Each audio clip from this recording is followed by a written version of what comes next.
అదనపు సీట్లు ఎస్సీ వర్గీకరణపై అసెంబ్లీలో ముఖ్యమంత్రి రేవంత్ రెడ్డి కీలక ప్రకటన చేశారు.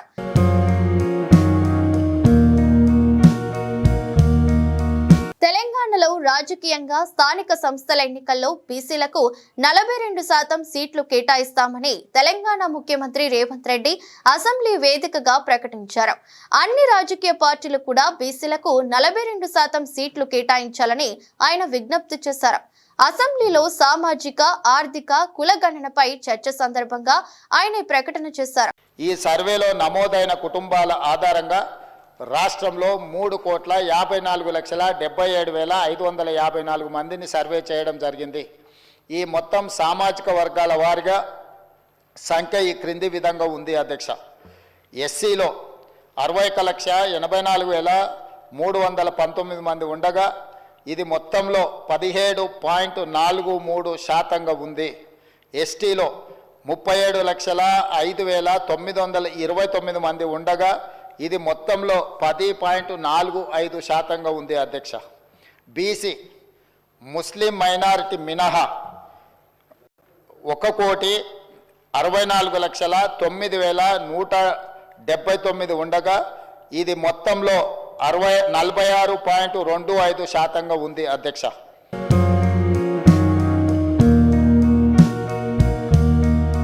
కుల సర్వేను మొత్తం 4 భాగాలుగా విభజించినట్లు ముఖ్యమంత్రి తెలిపారు.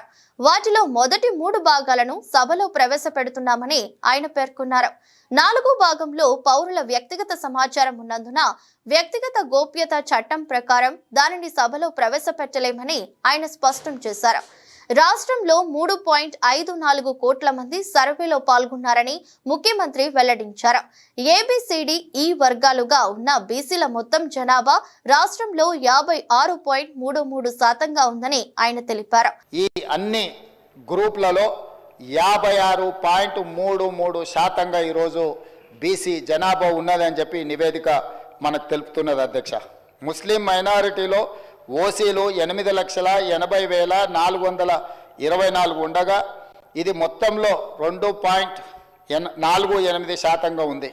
ముస్లిం మైనారిటీలో మొత్తం 44,57,012 మంది ఉండగా ఈ మొత్తంలో 12.56% మైనారిటీ జనాభా ఉంది అధ్యక్ష.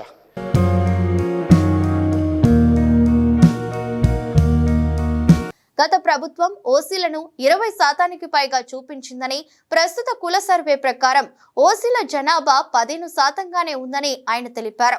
గత ప్రభుత్వ సర్వేలో బీసీలు 51%గా ఉంటే తమ కుల సర్వేలో అది 56%కి పెరిగిందని ఆయన వివరించారు.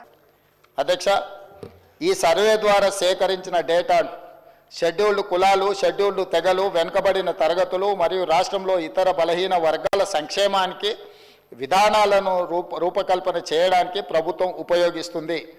ఈ చర్య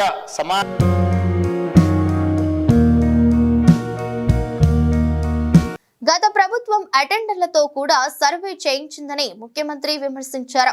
గత బీఆర్ఎస్ ప్రభుత్వం సమగ్ర కుటుంబ సర్వేను ఎందుకు గోప్యంగా ఉంచిందో చెప్పాలని ఆయన ప్రశ్నించారు. ఆ సర్వేను నాటి ముఖ్యమంత్రి కేసీఆర్ అసెంబ్లీలో ఎందుకు ప్రవేశపెట్టలేదని నిలదీశారు.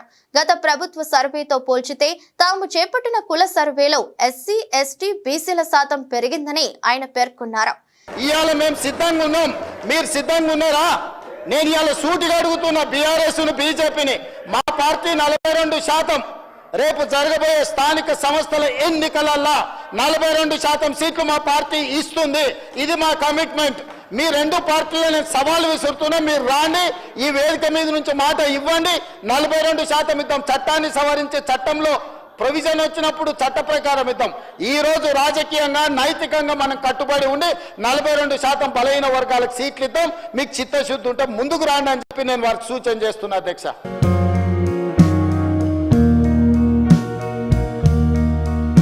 ఎస్సీ వర్గీకరణ కమిషన్ సారాంశంపై ముఖ్యమంత్రి రేవంత్ రెడ్డి ప్రకటన చేశారు. ఎస్సీలలో మొత్తం 59 ఉప కులాలను వర్గీకరణ కమిషన్ గుర్తించిందని ఆయన తెలిపారు. ఎస్సీలను 3 గ్రూపులుగా వర్గీకరించాలని కమిషన్ సిఫార్సు చేసిందని ఆయన చెప్పారు. ఎస్సీ కులాలను గ్రూపు 1, 2, 3లుగా వర్గీకరించాలని సిఫార్సు చేసిందని, మొత్తం 15% ఎస్సీ రిజర్వేషన్ ను ఈ 3 గ్రూపులకు పంచుతూ సిఫార్సు చేసినట్లు ఆయన వెల్లడించారు.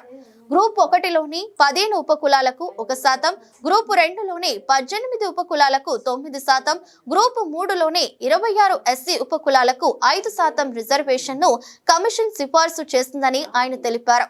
గ్రూప్ 1లోని 15 ఎస్సీ ఉపకులాల జనాభా 3.288%, గ్రూప్ 2లోని 18 ఎస్సీ ఉపకులాల జనాభా 62.748%, గ్రూప్ 3లోని 26 ఎస్సీ ఉపకులాల జనాభా 33.963% ఉందని ముఖ్యమంత్రి రేవంత్ రెడ్డి చెప్పుకొచ్చారు.